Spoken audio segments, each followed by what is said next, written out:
Welcome to Day 16 of NeoBlisseyX versus the MGM Studios 31-Day Movie Challenge. Today's category is Your Favorite Movie to Quote. But I've already done a Starfleet Cinema episode on today's Spotlight film. Maybe I'll try something different as the challenge continues.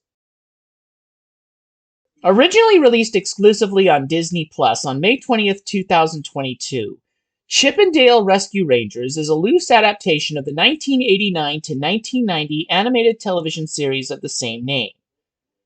This film also takes cues from the 1988 film Who Framed Roger Rabbit, another film we've done a Starfleet Cinema episode about, in that it is a mystery film set in a world where real humans and cartoon characters live and work side by side. However, unlike Roger Rabbit, which took place in the 1940s, this film takes place largely in the present day.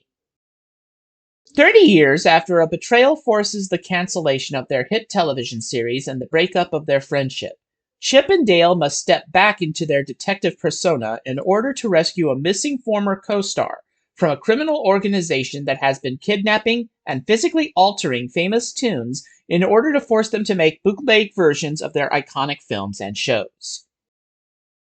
Since I have already done a Starfleet Cinema episode on this film, you can find a link to the episode in the end cards at the end of this video, I will instead focus on my 5 favorite Easter eggs in this film. For a full breakdown of them and others you may be interested in, you can watch fellow YouTuber Dave Lee Down Under's 2-part video series on the subject. I'll put links in the description below this video.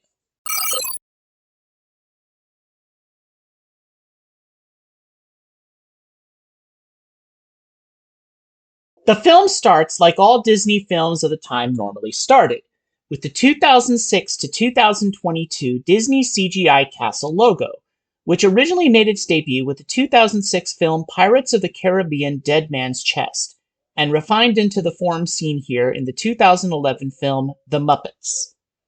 But before the logo ends, a laser strikes part of the castle, changing it into another form.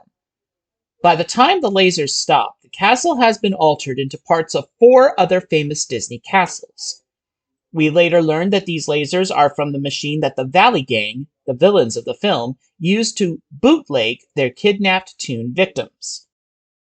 Shown clockwise from the upper right quadrant, we see Prince Eric's castle from 1989's The Little Mermaid, the specialized Disney logo variation from 2018's Incredibles 2, but retinted to fit the colorization of the normal castle logo, the Sultan's Palace from 1992's Aladdin, and Elsa's Ice Palace from 2013's Frozen and 2019's Frozen 2.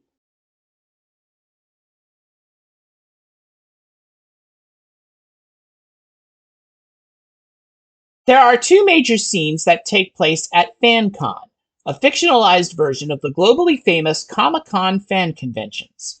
For simplicity's sake, we will focus on the 2 FanCon sequences in this entry. In the first of these scenes, shown just after the transition to the present day, we see the incarnation of Baloo from Disney's 2016 version of The Jungle Book.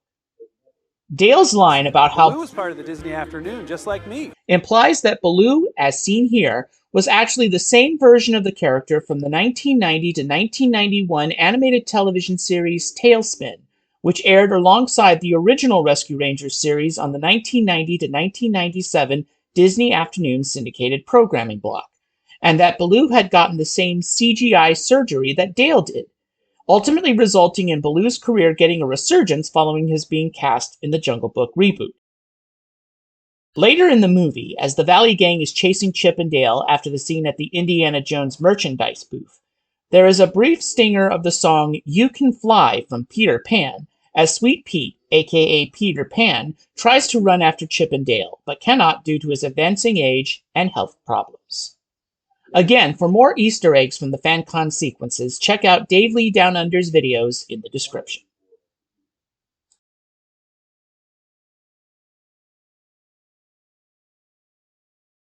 Going back to the scene just after Chip leaves Dale and Monterey Jack in Monty's apartment, we see Chip walking down the Hollywood Walk of Fame.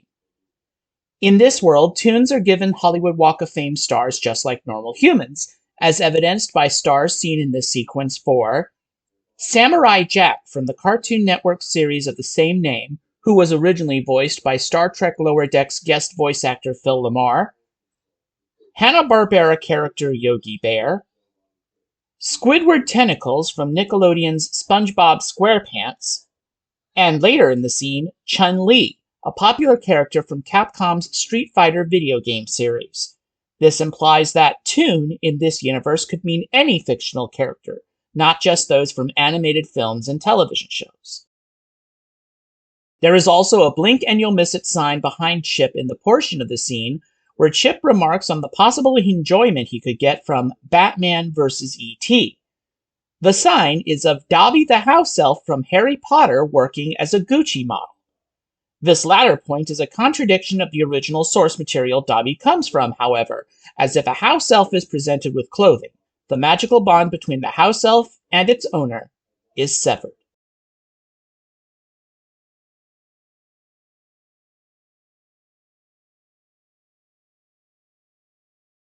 The biggest concentration of Easter eggs in the film outside of the FanCon sequences is in the facility where the Valley Gang takes their victims for bootlegging.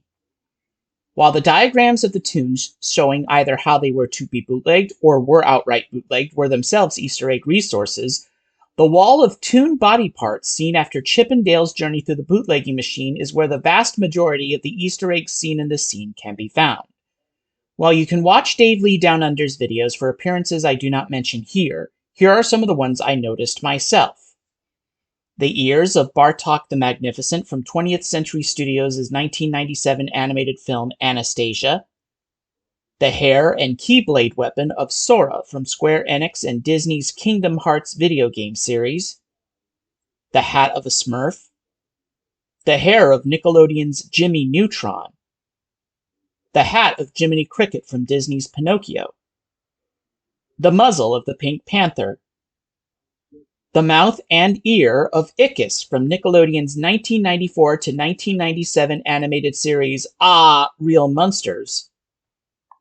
The tail of Shenron from the Dragon Ball franchise. And the tail of Pikachu from Pokemon.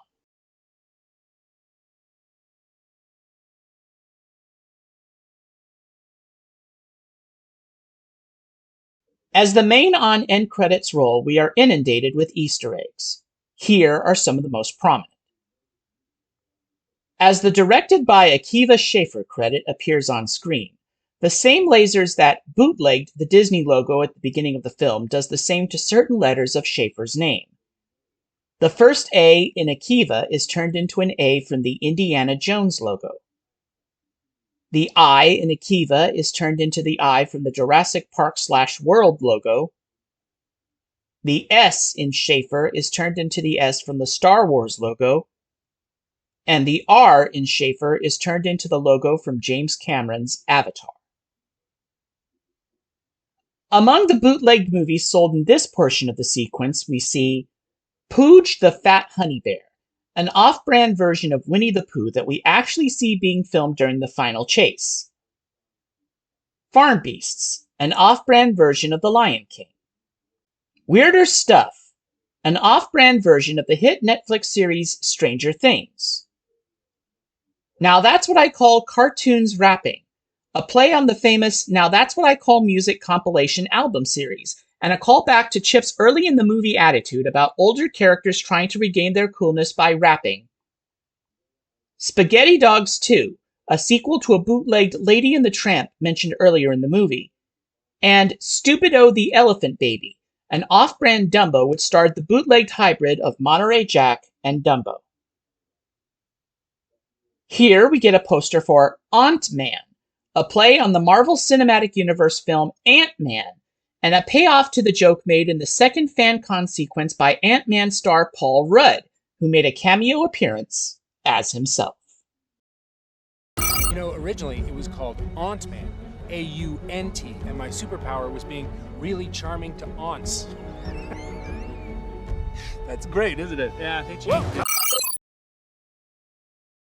In this shot, we see a billboard for an in-universe video game entitled Disney Afternoon Fight Fest, a play on Nintendo's famous Super Smash Bros. Series of all-star platform fighting games, and specifically the cover art for the 2018 entry in the series, Super Smash Bros. Ultimate. Here we get cameos from characters from across the entire Disney afternoon, including the full Rescue Rangers cast, and characters from the aforementioned Tailspin, DuckTales, Goof Troop, Gargoyles, Timon and Pumbaa, and even the obscure The Schnookums and Meat Funny cartoon show, among others. Here we see a parody of the famous gun barrel opening to the James Bond franchise, which widens to reveal a poster for 00 Dale, a pilot for an in-universe spy series that led to the cancellation of the in-universe version of the Rescue Rangers series at the beginning of the film. The actual design of the 00 Dale poster seen here is a play on the design of the actual poster for the 1981 Roger Moore-era Bond film, For Your Eyes Only.